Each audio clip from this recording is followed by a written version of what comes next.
Assalamualaikum warahmatullahi wabarakatuh. Alhamdulillah, wassalatu wassalamu ala rasulillah Sayyidina Muhammad ibni Abdillah wa ala alihi wa sahbihi wa mawalah amma ba'du. Baiklah adik-adik sekalian yang dirahmati Allah Subhanahu wa taala. Mari kita lanjutkan kuliah kita pada kesempatan kali ini, dan kita insya Allah akan membahas tentang etika profesi bagian kedua, yang mana pada etika profesi ini kita akan membahas tentang etika profesi dan profesi itu sendiri. Nah, dari ruang lingkup inilah kita akan memahami tentang etika profesi dan apa itu profesi.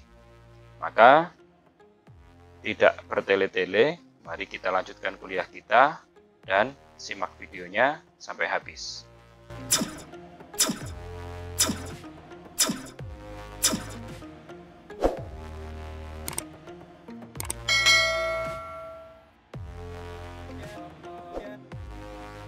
Nah, adik-adik sekalian, yang pertama kita akan membahas tentang kaidah-kaidah pokok profesi. Kaidah-kaidah pokok profesi ini ada 4 ya, yang mana kaidah-kaidah ini tidak mencakup semua memang, tapi ini sebagian besar mencakup dalam 4 poin yang akan saya sampaikan ini. Nah, yang pertama adalah profesi harus dihayati sebagai suatu pelayanan tanpa pamrih. Jadi, kalau kalian nanti menjadi mempunyai profesi, terutama dalam profesi hukum atau yang berkaitan dengan kesehatan ya, nyawa seseorang, hendaknya kalian mengutamakan atau meletakkan kepentingan pasien atau kepentingan klien itu di atas kepentingan pribadi kalian. Jangan sampai kalian mendahulukan kepentingan pribadi di atas kepentingan klien. Nah, yang mana ini memang harus ditanamkan ya sejak dini agar kita itu lebih bertanggung jawab. Maka jika kalian ingin menjadi seorang yang profesional, itu harus mendahulukan kepentingan klien. Nah, mendahulukan kepentingan klien. Dan juga saya rasa ya jarang yang mampu melakukan hal seperti ini memang dalam sebuah profesi itu. Pastilah dia mendahulukan kepentingannya terlebih dahulu. Akan tetapi hendaknya kalian mengusahakan bahwasanya kepentingan klien itu ada di atas kepentingan pribadi kalian. Nah, agar apa? Agar kalian nanti kalau misalkan keluar atau misalkan kalian nanti itu mempunyai masalah, maka banyak orang lain yang akan menolong kalian. Dan mereka juga pasti akan mengabaikan kepentingan pribadi mereka gitu. Nah, ini hanya semacam istilahnya hukum alamnya ya. Akan tetapi lebih daripada itu, memang profesionalitas itu harus kita bangun dari kecil, dari sejak dini. Ya, saya kasih contoh lah. Banyak dari teman-teman ya yang ikut organisasi, dia bahkan sampai rela istilahnya tidak naik kelas. Nah, karena apa? Karena dia terlalu aktif dalam organisasi, menghidupkan organisasi, menjalankan roda organisasi. Nah, hal seperti ini sudah terpupuk pada dirinya untuk selalu mendahulukan kepentingan orang lain di atas kepentingan pribadinya. Akan tetapi ya, balik lagi, ini ke personal masing-masing. Cuman yang diminta dari kaidah ini adalah tidak melulu harus mendahulukan pekerjaan ya, tapi istilahnya jadikan itu prioritas utama dan jangan terlalu mengutamakan kepentingan pribadi. Yang mana nanti pasti banyak terjadi penyelewengan gitu loh. Banyak terjadi kekacauan atau terjadi kerancuan dalam pekerjaan, baik itu masalah administrasi ataupun keuangan ataupun hubungan antar sesama profesi. Nah, kemudian yang kedua adalah pelayanan profesi mendahulukan kepentingan klien. Nah, yang mengacu kepada kepentingan atau nilai-nilai luhur sebagai manusia dalam membatasi sikap dan tindakan. Nah, kemudian yang ketiga adalah pengemban profesi harus berorientasi pada masyarakat secara keseluruhan. Jadi orientasinya itu pada masyarakat secara keseluruhan. Yang keempat adalah pengemban profesi harus mengembangkan semangat solidaritas sesama rekan profesi. Nah, memang ya seakan-akan kalau kita itu masuk dalam sebuah profesi, kita mempunyai keluarga lagi gitu ya. Kita mempunyai teman senasib sepenanggungan.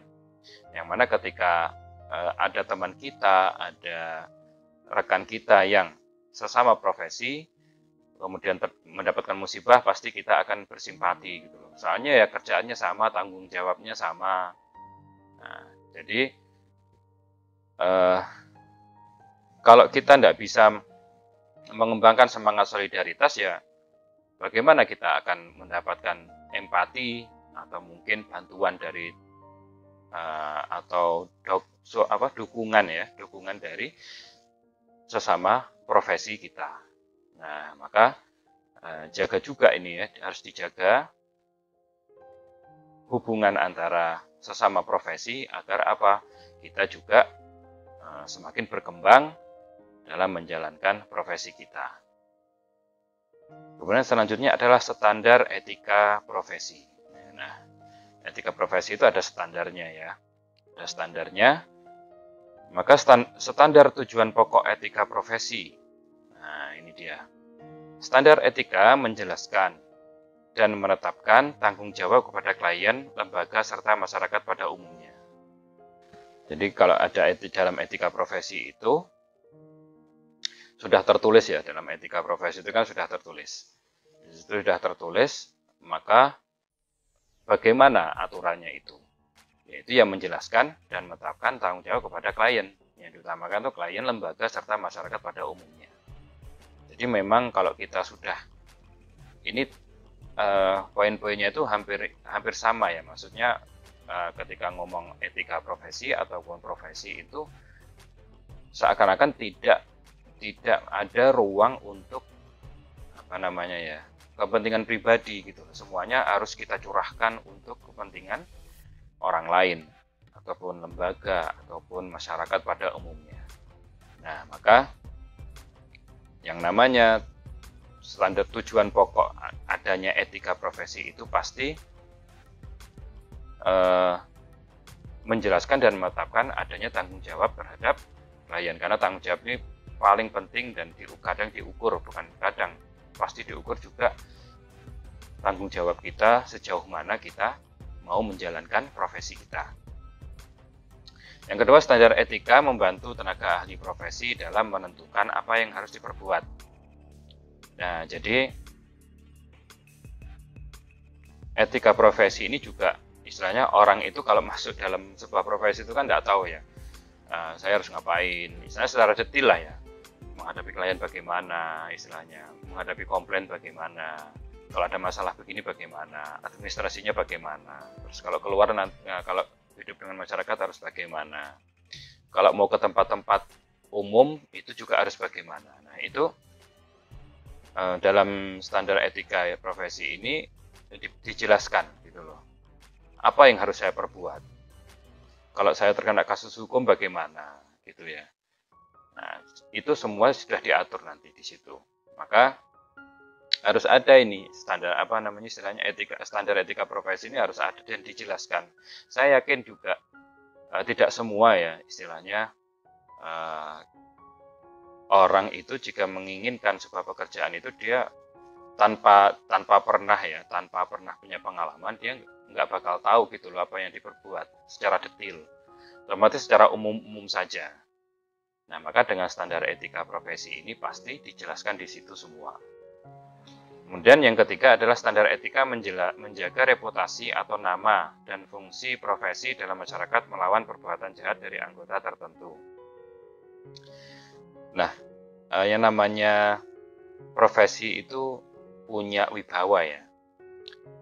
Namanya profesi itu punya wibawa. Nggak mungkin istilahnya, walaupun itu, mohon maaf ini bukan menghina ya istilahnya, walaupun itu hanya sekedar tukang ojek online. Loh, mereka itu solidaritasnya sangat tinggi ya. Buruh, nah seperti itu, mereka sangat tinggi. Istilahnya mereka itu kalau menuntut adanya perubahan, adanya yang namanya pembaharuan undang-undang, istilahnya kalau ada undang-undang baru nanti merugikan mereka atau tidak. Kemudian kan sama juga seperti driver online, dia misalkan ada yang satu temannya misalkan sebagai contoh kasus ya, misalkan diambil sepeda motornya oleh debt collector, atau misalkan ada pelanggan yang dia itu cuma pesan-pesan aja ternyata nggak mau bayar gitu kan. Nah itu mereka itu solidaritasnya sangat kuat gitu loh. Karena mereka dibangun dengan istilahnya pekerjaan yang sama, seragam yang hampir sama gitu loh. Mereka juga misalnya sama-sama kepanasan ya. Nah, bukan sekedar mereka itu cuma ngantar orang selesai, beli makanan selesai, enggak. Nah, bahkan mereka juga belum menghadapi trouble dari motor mereka sendiri. Nah, maka mereka itu punya banyak reputasi gitu loh, seperti itu. Dan setiap profesi karena dia itu juga menjalankan entah jasa ataupun yang lain ya, itu pasti sangat berguna dan mereka itu punya reputasi. Khususnya kalau di mata kuliah kita kan di profesi hukum kan. Nah, dan fungsi probasi dalam masyarakat melawan perbuatan jahat dari anggota tertentu. Nah, ini kan memang ada istilahnya ya, beberapa anggota dari profesi itu berbuat kriminal gitu kan. Maka dalam standar etika ini dia itu jangan sampai profesi yang sama itu dipukul rata, kejelekannya dipukul rata. Nah, maka semua profesi pasti ada yang jelek, oknum-oknum saja. Nah, akan tetapi jangan sampai istilahnya ya, hanya karena satu oknum kemudian profesi ataupun lembaga tersebut menjadi citranya menjadi buruk. Nah, makanya ya, istilahnya tetap ada pembinaan dalam sebuah profesi atau institusi tersebut. Kemudian selanjutnya adalah standar etika mencerminkan penghargaan moral dari komunitas.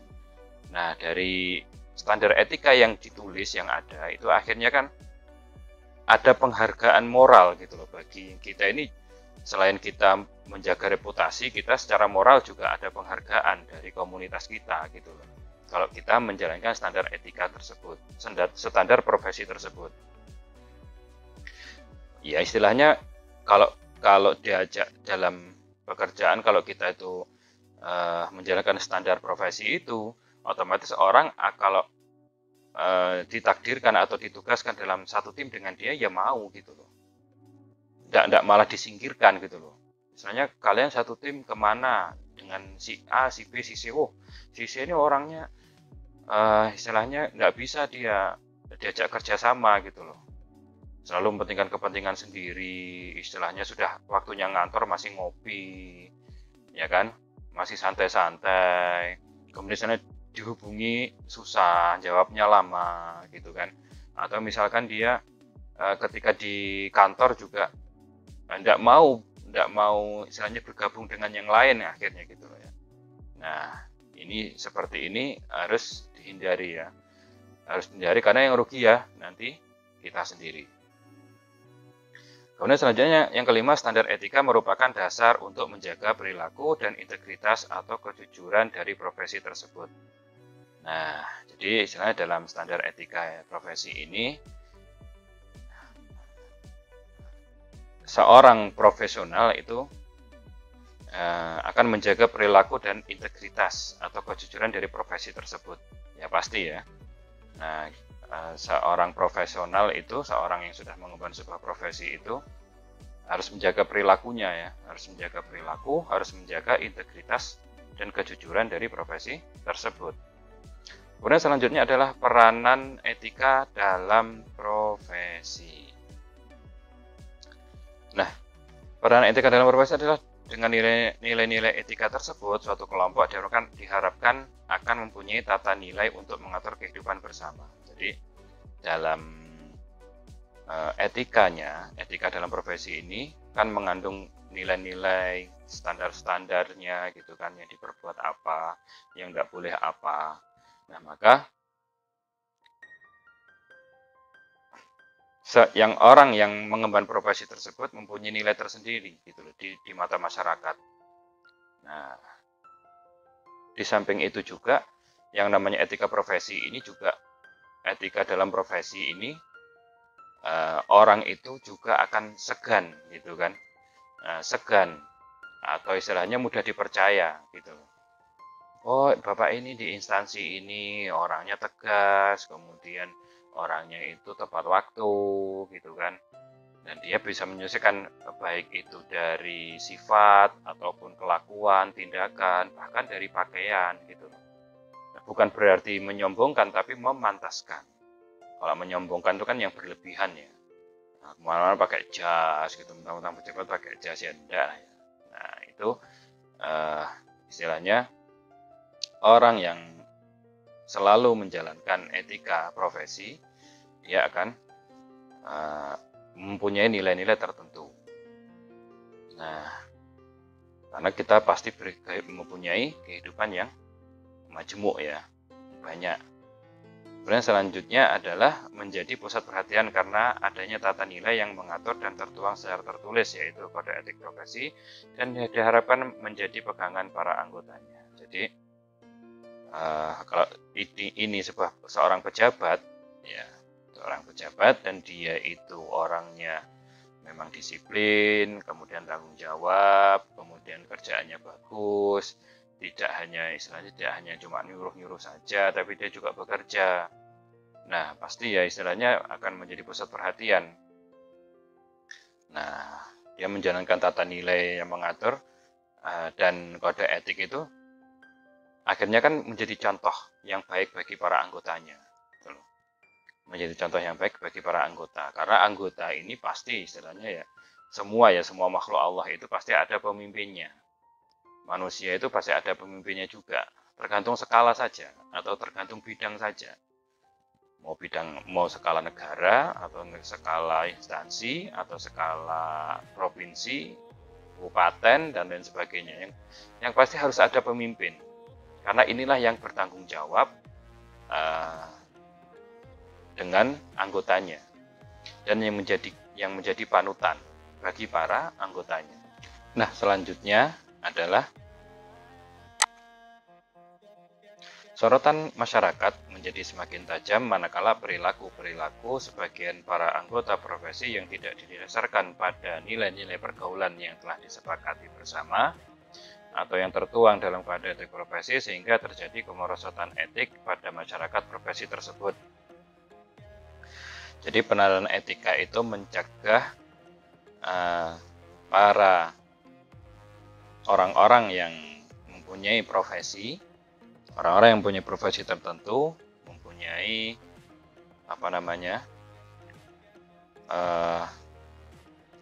kewajiban yang menuntut dirinya untuk bekerja profesional.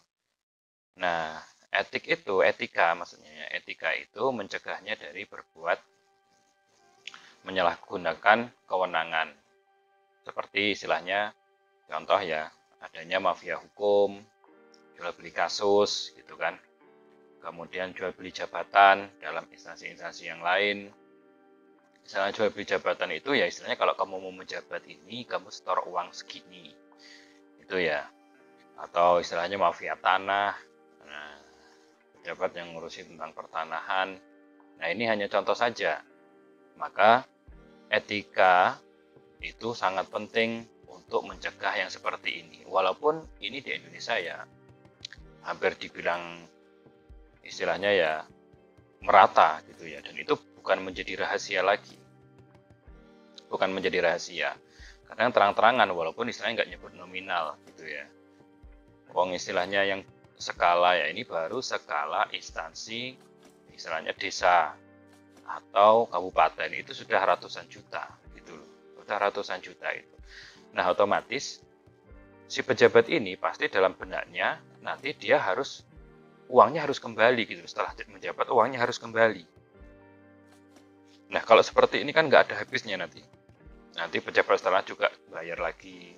Pikirannya tuh uangnya kembali, uangnya kembali, uangnya kembali. Karena kadang yang seperti ini belum kompeten. Ya kan, belum kompeten, belum memenuhi syarat. Nah, ada juniornya yang memenuhi syarat, tapi dia nggak mau dilangkahi gitu. Nah, yang seperti inilah akhirnya, atau ada mempunyai ambisi tertentu ya, agar istilahnya menaikkan derajat strata sosial di masyarakat. Nah, untuk apa namanya, mempunyai jabatan tertentu gitu kan istilahnya. Nah, maka adik-adik sekalian, kalian akan mendapati hal seperti ini ketika kalian masuk dalam dunia kerja. Ya, istilahnya membayar-bayar. Nah, kayak begini, harus bayar ini, nominalnya sekian. Kalau jabatan ini nominal sekian. Nah, maka jika kalian menemui hal tersebut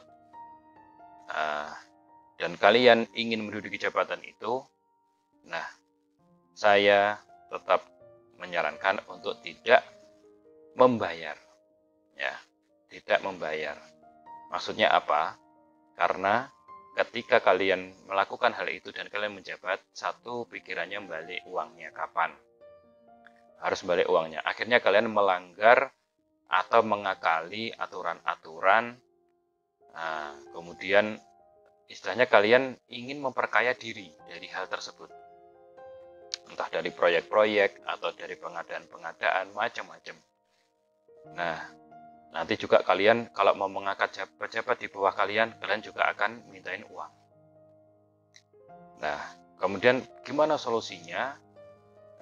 Kita pengen menjabat tapi ini pejabat tinggi ya saya. Tapi kita nggak punya uang, nggak pakai uang, bisa. Dengan skill kalian bisa.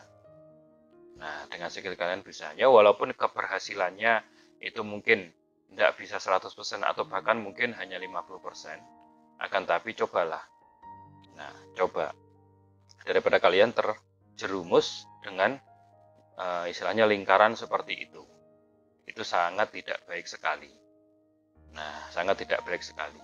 Nanti kalau istilahnya saya bilang begini, buat apa sih jabatan, buat apa sih begini, buat apa sih gitu kan. Toh itu juga hanya dunia gitu kan. Nah, itu hanya istilahnya kenikmatan dunia semata. Enggak. Menjabat itu juga penting gitu ya. Tapi istilahnya kita harus mendidik anak buah kita, mendidik bawahan-bawahan kita itu mempunyai etika dan moral yang baik. Gitu ya. Bukan istilahnya menjabat itu untuk memperkaya diri. Untuk memperkaya diri. Dan ngeruknya itu istilahnya enggak ada teding aling-aling gitu ya. Pokoknya apa aja diambil, dikeruk semua. Intinya saya harus paling kayak serakah gitu ya. Nah, maka hati-hati dengan hal seperti ini. Nah, kemudian selanjutnya adalah nilai moral profesi. Nah, nilai-nilai moral profesi diantaranya adalah satu, berani berbuat untuk memenuhi tuntutan profesi. Jadi harus berani berbuat ya. Istilahnya berani berbuat itu berani eksekusi. Kalian itu menjalankan profesi itu berdasarkan undang-undang. Ada asasnya gitu loh. Menangkap istilahnya nangkap orang itu ada undang-undangnya gitu loh, ada surat-suratnya berdasarkan hukum gitu loh. Mengeksekusi misalkan lahan sengketa ya, mengeksekusi apa istilahnya jaksa penuntut itu istilahnya harus berani berbuat gitu loh, karena tuntutan profesinya itu dan harus istilahnya sesuai dengan kadarnya. Kemudian selanjutnya adalah menyadari kewajiban yang harus dipenuhi selama bertugas. Nah, jadi dia harus menyadari betul kewajibannya apa. Jangan istilahnya kewajiban-kewajiban itu hanya angin lalu, ya, hanya angin lalu saja jangan. Tapi dia harus menyadari betul kewajiban yang harus dipenuhi selama bertugas. Kemudian selanjutnya adalah idealisme sebagai perwujudan makna organisasi profesi. Nah, ya memang harus ada idealisme itu harus punya ya sebagai perwujudan makna organisasi profesi tersebut. Kemudian selanjutnya adalah kejujuran. Nah, Orang yang tidak jujur itu ya pasti licik, ya licik, kemudian ya istilahnya kalau dalam lingkup pemerintahan itu pasti ya korupsi lah begitu. Nah, kalau nggak jujur itu ya pasti korupsi nanti. Nah, ini harus punya nilai moral profesi. Kemudian selanjutnya adalah otentik atau menunjukkan diri sesuai keaslian dan kepribadian. Nah, menghayati dan menunjukkan diri. Nah, harus sesuai ya. Jangan istilahnya baik di depan atasan, tapi misalnya di belakang dia istilahnya ngambil kesempatan gitu. Ya tetap tujuannya misalnya motifnya baik itu uang atau dia ingin juga mencari muka untuk memperoleh jabatan tersebut bisa. Nah, tidak menyalahgunakan wewenang, tidak melakukan perbuatan yang merendahkan martabat, mendahulukan kepentingan klien. Nah, tidak mengisolasi diri dari pergaulan sosial. Nah, ini masuk dalam kaitannya otentik ini. Nah, maka jadi diri sendiri itu penting loh ya. Jangan istilahnya berat sebelah gitu ya. Pengennya dilihat najis, pengennya dilihat dihormati gitu kan, punya mobil, punya rumah istilahnya, pagi udah pakai seragam berangkat kerja gitu kan, tapi sebenarnya dia itu banyak hutang gitu kan, banyak hutang, makan juga istilahnya apa adanya, anak-anaknya juga istilahnya itu akhirnya ya hidupnya itu pada hakikatnya dia hanya di bawah standar, tapi dia hanya tampaknya saja orang yang berkecukupan. Nah, jadi harus sudahlah apa adanya, jalani hidupnya apa adanya, tidak usah istilahnya terlalu serakah untuk mencari jabatan, mencari istilahnya kemapanan, mencari agar dilihat orang, ya. Tapi sebenarnya batin kita itu menjerit, batin kita itu kosong. Dan selanjutnya adalah bertanggung jawab dalam menunaikan tugasnya. Ya, pasti bertanggung jawab ya. Nah, bertanggung jawab itu adalah ya melakukan sebaik mungkin. Nah, melakukan sebaik mungkin tugas apa yang termasuk dalam lingkup profesinya. Dan kesediaannya memberikan atau membuat pertanggungjawaban dari apa yang sudah dia kerjakan gitu loh. Nah, dia harus bersedia itu. Kemudian selanjutnya adalah kemandirian moral. Kemandirian moral itu artinya tidak mudah terpengaruh atau tidak mudah mengikuti pandangan moral yang ada di sekitarnya. Jadi orang-orang yang ada di sekitarnya, istilahnya ya, semua sama-sama korupsi, ya jangan gitu loh. Wah, kan bareng-bareng gitu, jangan. Kemudian yang terakhir adalah keberanian moral, yaitu kesetiaan terhadap suara hati nurani yang menyatakan kesediaan untuk menanggung resiko konflik. Nah, kebenaran tersebut misalnya berani menolak segala bentuk korupsi, kolusi, suap, dan pungli. Nah, inilah nilai moral profesi. Kemudian selanjutnya adalah pentingnya etika profesi. Sebuah profesi hanya dapat memperoleh kepercayaan dari masyarakat bila mana dalam diri para elit profesional tersebut ada kesadaran kuat untuk mengindahkan etika profesi pada saat mereka ingin memberikan jasa keahlian profesi kepada masyarakat yang memerlukannya.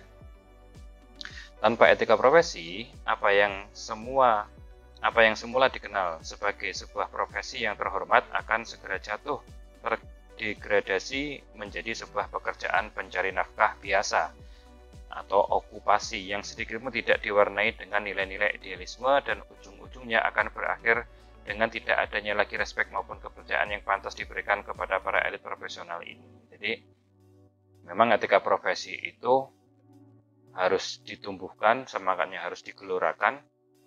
Jadi kita itu istilahnya bekerja atau menjadi orang yang profesional itu bukan karena upah saja gitu loh, tapi memang kita membentuk pribadi yang profesional. Karena itu berguna di masyarakat, tepat waktu, tidak bertele-tele, kemudian ya ke istilahnya integritas pekerjaannya itu jelas, rapi, terus inovasi, nah gitu ya. Itulah pentingnya etika profesi dalam kehidupan kita. Jadi tidak melulu hanya karena gaji yang didapatkan. Nah, maka terima kasih apa yang saya sampaikan. Semoga bermanfaat bagi kalian. Dan apabila ada kurang, saya mohon maaf. Semoga kalian menjadi orang-orang yang sukses dunia akhirat. Semoga juga bermanfaat apa yang saya sampaikan. Assalamualaikum warahmatullahi wabarakatuh.